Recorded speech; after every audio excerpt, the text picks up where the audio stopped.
प्रधानमंत्री जी, भ्रष्टाचार से जुड़ा मेरा अगला सवाल है कि आप 2014 में आप जब सत्ता में आए तो आपने भ्रष्टाचार के खिलाफ जो आवाज़ उठाई थी, उसके बेसिस पर, आपकी लीडरशिप के बेसिस पर, आपके गुजरात के ट्रैक रिकॉर्ड पे बेसिस पर 10 साल हो गए प्रधानमंत्री जी, अब भी वो लड़ाई क्यों चल रही है? पहली बात, हम ख़त्म क्यों नहीं कर पाए इसको? दूसरी बात है कि विपक्ष कहती है कि आईसीई, इनकम टैक्स, सीबीआई और ईडी, इनका दुरुपयोग किया जा रहा है और वो कहते हैं कि क्या ये संभव है कि सिर्फ हमारे ही नेता भ्रष्ट हैं? क्या बीजेपी के कोई नेता भ्रष्ट नहीं है? बीजेपी कोई कर सरकार में भ्रष्टाचार नहीं हो रही है? तो इस पर अगर आप रिस्पॉन्ड कर देखिए, हमारे देश में चर्चा का रूप कैसे बदलता गया। पहले सभी राजनीतिक दल भ्रष्टाचार के खिलाफ बोलना एक फैशन थी, लेकिन करना वही गोरख धंधे और सबके सामने बड़े सफेद दूध जैसे दिखाई दे रहा। जब से मैं आया हूं तो पोल खुलने लगी है कि ये जो बहुत बड़ी बड़ी बातें करते थे उन्हीं के हाथ पैर में गड़बड़ है। अब ये चीजें सबूतों के सामने आई हैं। अब उनको लगा है कि हम भी जो उपदेश देते हैं भ्रष्टाचार खत्म होना चाहिए, अब दे नहीं पाएंगे, तो उनका बोलना बंद हुआ। बोलना बंद हुआ तो उनको लगता है कि यार, पहले तो हम भी भ्रष्टाचार को गाली दे करके अपनी वो कर लेते थे, अब वो कर नहीं पा रहे हैं। दूसरा, कोई मुझे कहे भाई, 2014 में मुझसे मीडिया क्या पूछता था कि भाई 2014 में आप भ्रष्टाचार पे इतने आरोप लगा करके आए, एक्शन क्यों नहीं लिया? मुझे ये पूछा जाता था, एक्शन क्यों नहीं लिया?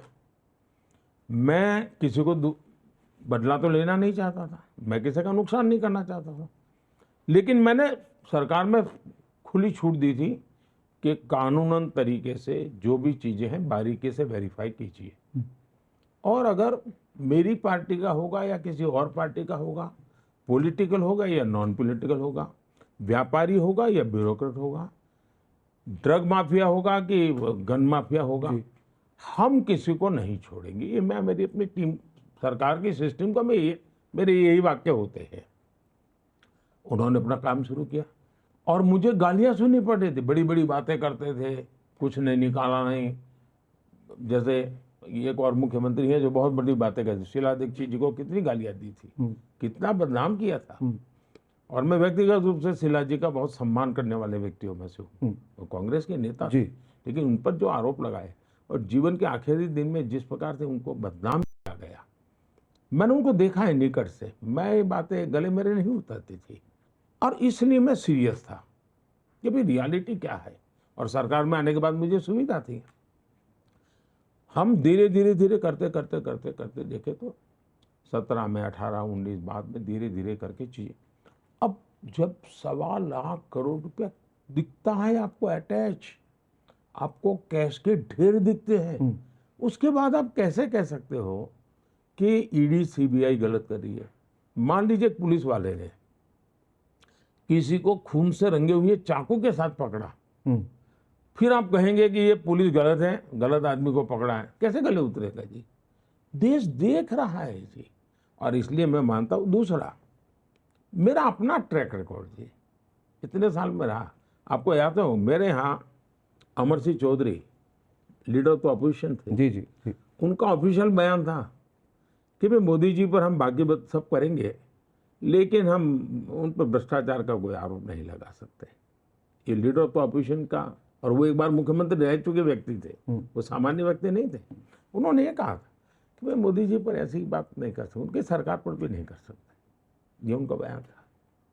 एक बार गुजरात कांग्रेस के नेताओं ने मुझ पर आरोप लगाया कि मोदी के पास 250 पैर कपड़े हैं।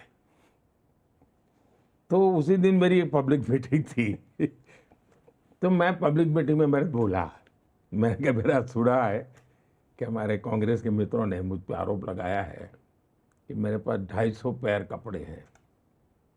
मैंने कहा उसमें या तो 2 गलत है या 5 गलत है लेकिन चलो मान लीजिए, मैं तो कहता हूँ, मैं पब्लिकली कहता हूँ कि भाई ठीक है, चलो उन्होंने कहा तो मान लेता हूँ मेरे पास 250 पैर कपड़े हैं।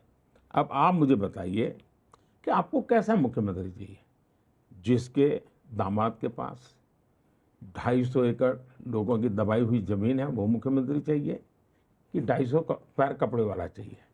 आपको 250 करोड़ रुपया विदेशी बैंक में जमा किया हुआ किसी रिश्तेदार का, वो मुख्यमंत्री चाहिए कि 250 कपड़ों वाले? पब्लिक बोल रही थी हमें 250 कपड़े वाला मुख्यमंत्री चाहिए। तब से as far as Gujarat is concern, Congress के Nobody can लोगों ने question it. मुझ पे ऐसे आरोप लगाने की गलती नहीं की।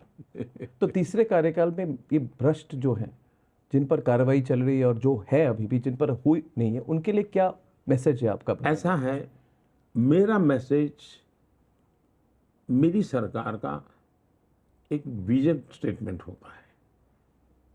मेरा मैसेज मेरे व्यक्तिगत वैल्यूज से जुड़ा होता है। मेरा मैसेज मेरे कमिटमेंट से जुड़ा होता है।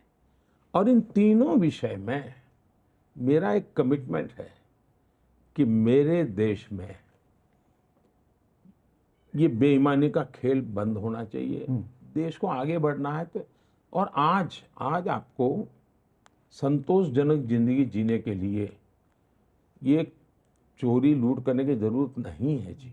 अब देखिए काला बाजारी धीरे धीरे वो विषय खत्म हो रहा है। इरेलीवेंट हो रही जी। लगभग, वरना आज से 20 साल पहले, 15 साल पहले काला बाजारी आती थी। जी जी जी। अब बहुत रेयर केस में कभी काला बाजारी की बात आती है। जैसे काला बाजारी की दुनिया से हम मुक्त हो रहे हैं, वैसे ही भ्रष्टाचार से मुक्त हो सकते हैं, ये मेरा विश्वास है। तो मैं न्यायाधीश तो हूं नहीं, मैं सजा नहीं दे सकता हूं, नहीं मैं पुलिस वाला हूं कि मैं अरेस्ट कर सकता हूं।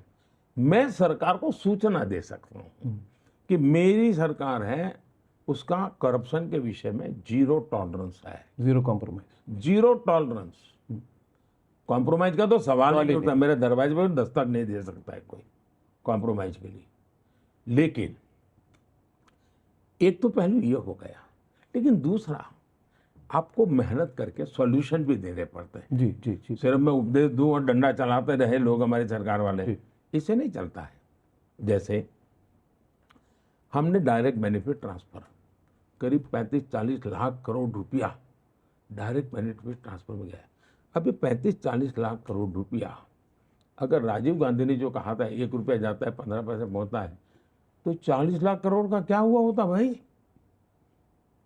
शायद 30 करोड़ तो निकल नमक जितना भी नहीं पहुंचा होता। आज वो पूरा का पूरा पहुंच, 1 रुपया निकलता है, 100 पैसा पहुंचता है। लेकिन रातों रात नहीं हुआ है जी। मुझे जनधन अकाउंट खोलने के लिए मैं हर दूसरे दिन बैंकों के साथ वीडियो कॉन्फ्रेंस करता था, मेरे अफसरों की मीटिंग करता था कि गरीब का बैंक अकाउंट खुला के नहीं।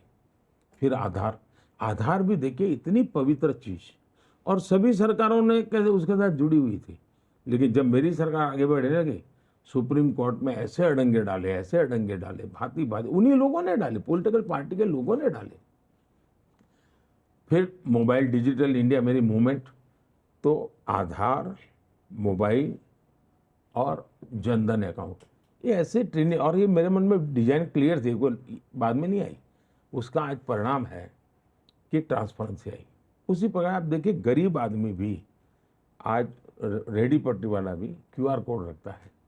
इवन मंदिरों में भी QR कोड मिलेगा। मतलब फॉर्मल इकोनॉमी बढ़ रही है जी। ये जब बढ़ता है तब लीकेज का, करप्शन की संभावनाएं बहुत कम हो जाती है। इवन इलेक्शन में सुप्रीम कोर्ट ने कहा था कि 20,000 रुपये तक आप ले सकते कैश। मैंने कानून बनाकर इसको शायद 2,500 कर दिया, 2,000 2,500 कर दिया। क्यों भी कैश मैंने कम किया। फिर मैंने 2,000 के नोट खत्म कर दी, 1,000 के नोट खत्म कर दी। ये क्यों किया कि जो नोटों के बंडलों का खेल चल रहा है वो मुझे बंद करना है। यानी एक के बाद एक मैं कदम भी ले रहा हूं पॉजिटिवली। तीसरा विषय है जैम पोर्टल मेरा गवर्नमेंट का। गवर्नमेंट को लाखों रुपए की चीज़ें खरीदनी पड़ती है, लाखों करोड़ की खरीदनी पड़ती है, वो अब जैम पोर्टल पे है। गरीब से गरीब आदमी अपनी एक चीज़ सरकार को भेज सकता है जी। कोई टेंडर की ये ओपन है, सब चीज़ें ओपन है, सारे चीज़ें ऑनलाइन ऑक्शन होने लगी। तो ट्रांसपेरेंसी इतनी आई है, तो सरकार ने भी पॉजिटिव चीज़ों पर जितना ज़्यादा बल मिले दे सकते हैं, देना चाहिए। तो हम दोनों तरफ काम कर रहे हैं। जी जी जी जी।